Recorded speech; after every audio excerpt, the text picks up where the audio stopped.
Hello lads, this is Pete Dunne, the greatest wrestler alive, and welcome to the first episode of Pete Dunne Reviews. It's where I, Pete Dunne, God's gift to everything great and manly in the world, review some stupid bit of media for you stupid lot. And today we're going to be reviewing a little thing called Dragonball Z. Sounds like a really stupid name if you ask me.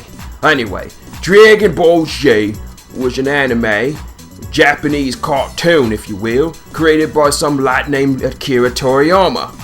And apparently this is supposed to be a sequel to another of his works called Dragonball, about some monkey boy by the name of Goku, who has a tail, a pole, a cloud, he knows kung fu, and goes around the country doing all kinds of shit. Anyway, this was supposed to be a sequel about how his adventures when he's a right proper adult. Also saying that he is a proper adult, but we'll just see how well he does. So anyway, we're just gonna do for today the first arc of the series, the Saiyan arc. I don't even understand why they have arcs, how come they just can't tell the same story? So anyway, takes place a few years after Goku's last bout. He meets up with this bird named Chi-Chi, who tricks him into getting married. Now first and foremost, he only tricks him into getting married because Goku doesn't know what marriage is. I mean, what the bloody hell? How stupid do you have to be to not know what marriage is? Oh wait, he's Goku, he's always stupid. But anyway, he tricks him, they get married, a few years down the road, they have a kid named Gohan. He goes to introduce his son to his friends, Krillin, Master Roshi, and this fine bird named Bulma. Now, this makes me question Goku's manliness, as he's never given the old in out to Bulma. I mean, look at this bird. She's the hottest piece of tail in the entire series. Well, we'll get to that later. And he never once tried to bugger her. This is just ridiculous. But anyway, he introduces his friends, and all of a sudden, from deep out of space, comes this lad named Raditz, and he comes over there saying he's looking for some guy named Kakarot. But turns out it's Goku. Turns out our lad Goku here is an alien. What was your first bloody clue, lads? He's a kid with a monkey tail who transforms into a bloody ape when he sees a full moon. Name me one human that turns into a bloody ape when they look at a full moon. I know there are werewolves in the light, but I'm not a fucking bloody ape. So he tells Goku that not only is he an alien, but he's his bruh. Goku doesn't take this very lightly and tries to attack old Raditz, but Raditz gives him a knee, and then takes his son. And then Goku joins forces with his rival, some lad named Piccolo. Now I've got a question. It's not because he's green, not because he can fly, but I have a better question. Why the bloody hell is he named Piccolo? Oh, seriously. He's named after a bloody wind instrument.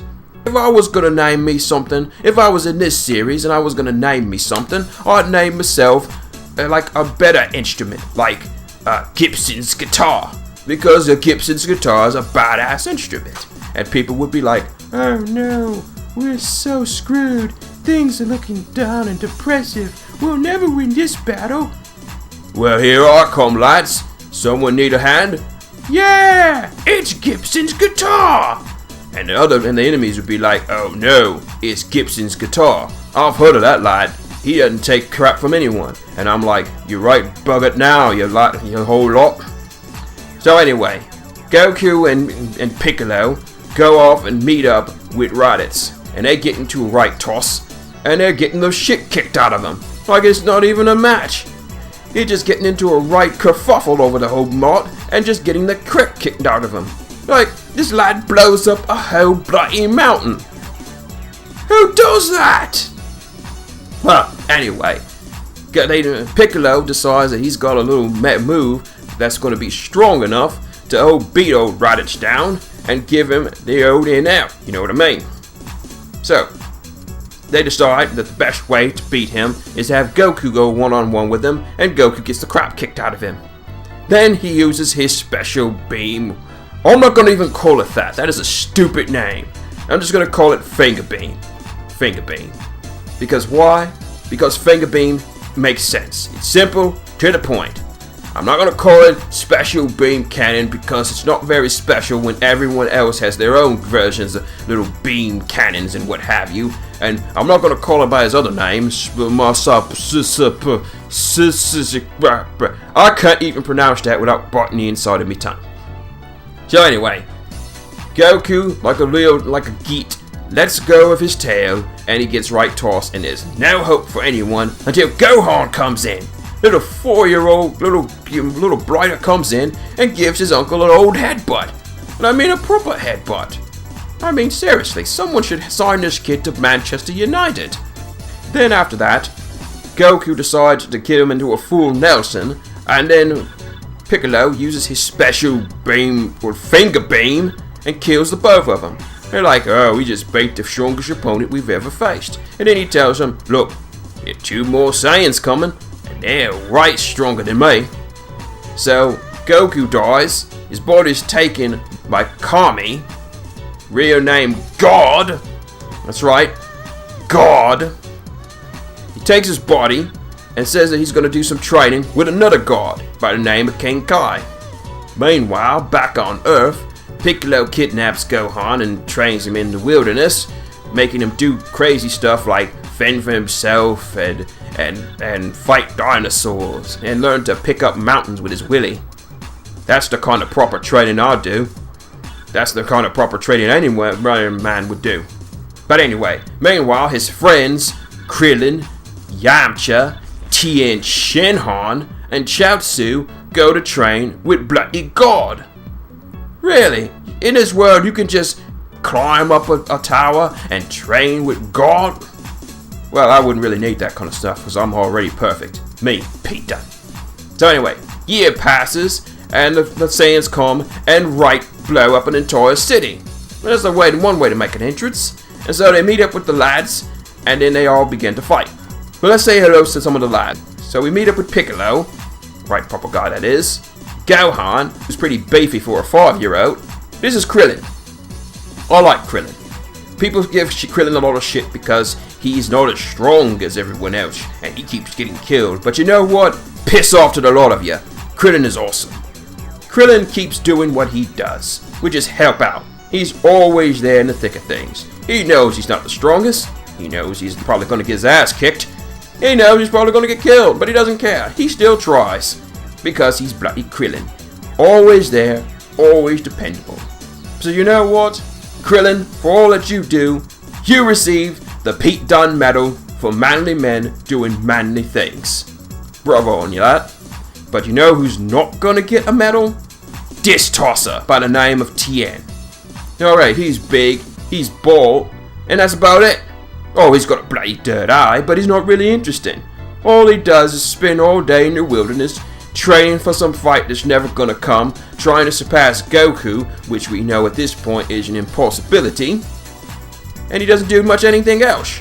Seriously, he spends all of his time with this fucking clown. He is literally a clown. You cannot tell me otherwise. To make matters even worse, he's had this bird after him. Look at this bird. If I had this bird after me, I wouldn't be spending all my time training in the wilderness. This is what I'd do if this bird was after me.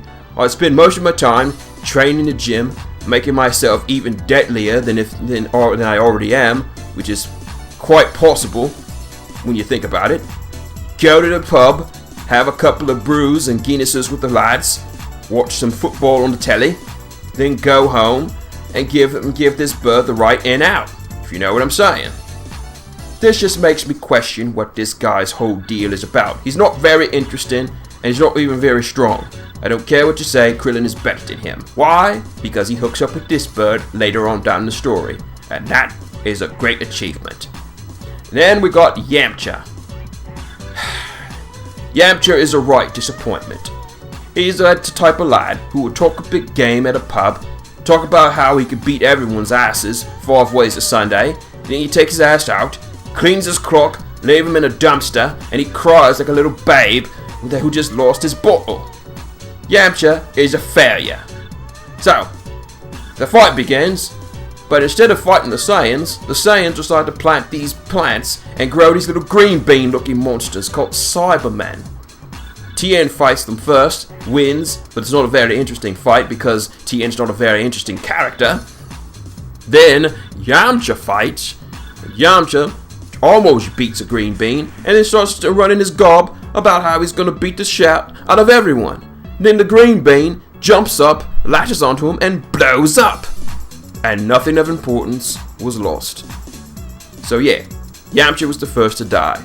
So then, Krillin, like a proper lad, loses his shit and decides to blow everyone up using some kind of super move. He doesn't even really name it. He kills most of the green beans, except for one, who gets the honor of getting blown up by Piccolo with his mouth beam. I want a mouth beam. Mouth beams are amazing. It's time for Nappa to start fighting.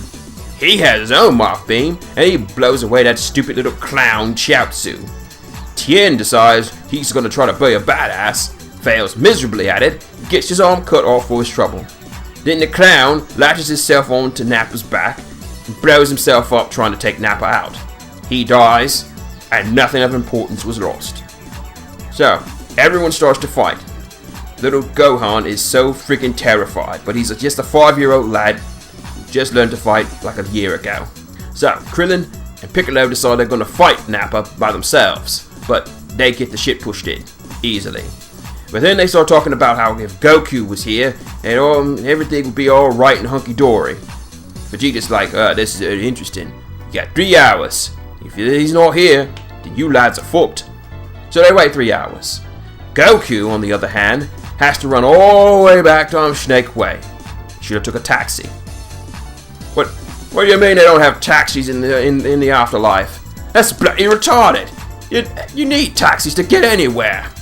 Anyway, Goku races down Snake Way. Meanwhile, the 3 hours are up. Nappa comes back. Piccolo gets taken out, knocked unconscious. Krillin, my boy, uses his Destructo Disc Deadly Frisbee technique, nearly cuts Nappa's head off, and gets nearly blown to bits for his own purposes. Then Gohan nearly gets killed, but then it's intercepted by bloody Piccolo, and Piccolo dies. See, this is the right kind of thing a lad should do, protecting those above him who are weaker than him, and he does it without any hesitation because he's a proper friend. So, for you, Piccolo, you get the Pete Dunne medal for manly men doing manly things. Good on you, lad. So Gohan loses his shit, fires off a beam, which does jack all, and it looks like he's gonna die, but then Goku shows up, but Goku's like, did you kill all my friends? And Nappa's like, no, your friends were all wasted and stupid. I only killed the green bean guy. Everyone else killed themselves or got killed by the green beans. Like, think about it. Yamcha doesn't even fight the Saiyans. He just got blown up by a fucking green bean. The clown blows himself up trying to take out Nappa and doesn't even lay a scratch on the guy. And then Tien kills himself trying to kill Nappa and for all of his trouble gets nothing. Goku properly loses his shit, starts to power up, and then we got it's over 9,000 rah. Nappa fights Goku. Goku rightly pounds the crap out of him. Next thing you know, Bob's your uncle. Nappa crippled. Then Vegeta helps him in the only way possible, by throwing him in the air and blowing him right the fuck up. So now it's Goku versus Vegeta. Now let me just talk about this lad Vegeta. I like him. He is a manly man. Even though he's short as hell, he still gets shit done. He knows what he wants, goes after it, and tells everyone to piss off if they don't like it. He does this for the entire series. And that's what I like about him.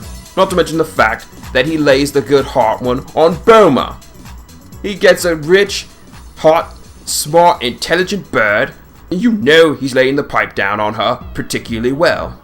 If I was an alien, I would be a Saiyan. No, scratch that. If I was an alien, I'd be Vegeta. I wouldn't be a Klingon, or a Vulcan, or whatever the hell that ET lot was. No, I'd be Vegeta. And just for that, you, Vegeta, get the Pete Dunne medal for manly men doing manly things. Good on ya. So anyway, Goku and Vegeta fight. It's a pretty damn cool fight if you don't say myself. Vegeta turns into a fucking super ape, or whatever they call it in this bloody anime. Goku rightly gets his shit kicked in, and then Gohan and Krillin come back like proper lads, and they decide to join the fight.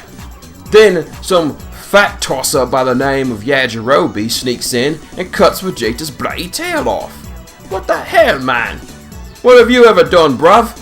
You only eat, get fat, and complain. You piece of crap. But Gohan decides to go apeshit again and fights Vegeta by himself. But Vegeta, being my spirit animal, dominates him for the majority of the fight. So, Goku decides to leave a special little technique that he learned from King God or something and gives it to Krillin. Krillin uses the technique, the Spirit Bomb, and with a little help from Gohan, they're able to blow Vegeta right the fuck up. Looks like the fight's over, but Vegeta comes back and he is still super pissed that they would try to kill him. For some reason, the Gohan turns into a bloody ape. Wow. And then he lands flat on Vegeta, nearly killing him. So Vegeta's running away, and Krillin, like a proper lad, tries to shake him. He's like, "Hey lad, you come over here, start this mess, give us a nice little roll, and give you the shank." And Goku's like, "No, I like the bloke. He reminds me of my favorite wrestler, Pete Dunne." And so Vegeta leaves, and now our heroes have to clean up the mess left behind by the bloody Saiyans. And that is the first arc of the Dragon Ball series. Overall, I liked it. Lots of action, lots of drama, lots of nice birds, but the only downsides are Yamcha, Tien, and Chaozu, who all died and nothing worth of importance was lost.